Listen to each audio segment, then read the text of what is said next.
Headed to the 4th of July weekend, we remember the people who got us here. But California veteran organizations tell us many of their brave veterans are suffering from depression and other issues during the pandemic, having to stay away from others, including sometimes even their therapist. Our political correspondent, Em Nguyen, joins us from Washington, D.C. with more on what Congress is doing to help our former service members. Em, good morning to you. Good morning, Mel. Well, you already know that Congress did pass the CARES Act, which granted about $17 billion to the Veterans Affairs Office, which they are using mostly on telehealth and a few other resources. But some California congressmen tell me, well, there should be more resources to veterans, especially now. And that's actually reflected in some of the nonprofits that I've talked to in California who tell me they are seriously concerned for their veterans during the pandemic. And one of them specifically tells me that they have a hands-on approach, a very unique hands-on approach while still social distancing way to make sure that veterans in California and across the globe are okay during the pandemic.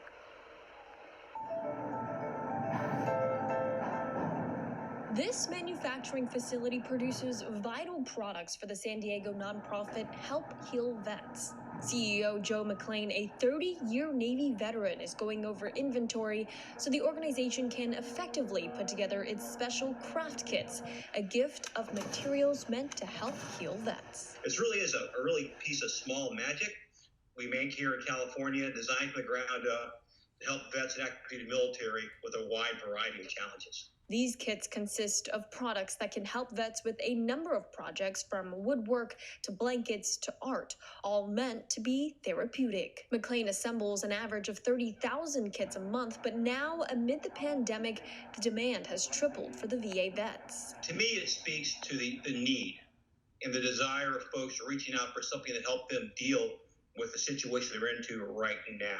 McClain says he worries for the vets who may be alone or can't see their therapists, who may be suffering more from isolation and depression during the COVID-19 pandemic. This is probably the most important time in our history as an organization. We've been around for 50 years, that our impact, which has been great over those 50 years, is even more impactful because the station's never been higher. With that in mind, McClain is boosting production at the warehouse, but even working around the clock can only meet the demand up to 70% because there just aren't enough donations. Right now, we are limited on our resources that are coming in. Sometimes people don't understand how something can make such a big difference in someone's life.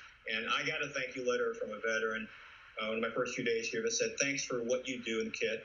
This is an older guy at home. I don't think about suicide much anymore.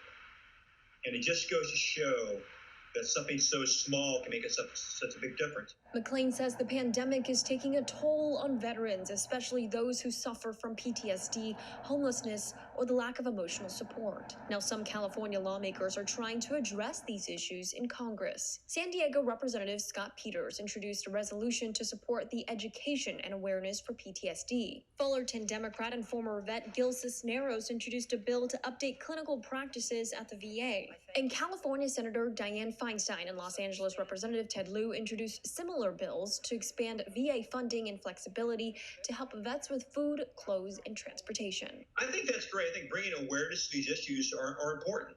You know, to know before Americans help, they have to know that there's a need. So I think it can raise awareness of the veteran issues, of what they're going through, and make for a smarter class citizen is awesome. McClain says he can relate. When he came home from the Navy 10 years ago, it was a rough transition back into civilian life. My own transition from the military was like a lot of folks out there. You're part of one culture, now you have to join another. You know, and that can be challenging at times. It takes a bit of time and a while. But I was lucky that I had some friends who transferred before me, who was a little bit of mentorship, and I try to do that now. McClain received love and support from his friends and family, and now he says he wants to be that support to help other vets heal. So Help Heal Vets actually has a unique partnership with Southwest Airlines, and they take the recycled leather seats and they turn them into new crafts like messenger bags, purses, and footballs. Now, Captain McClain tells me, though, it's a very unfortunate time because while the demand is high, they have to prioritize certain veterans, usually veterans with traumatic experiences, to try and meet the demand at least as much as they can. But they can't meet all of it because they don't have enough donations. So if you want to donate, you can go to the website and add a few dollars. It's healvets.org. Mel. Thank you so much, Em. It's so important that we support those veterans who have just given so much and sacrificed so much to keep us safe.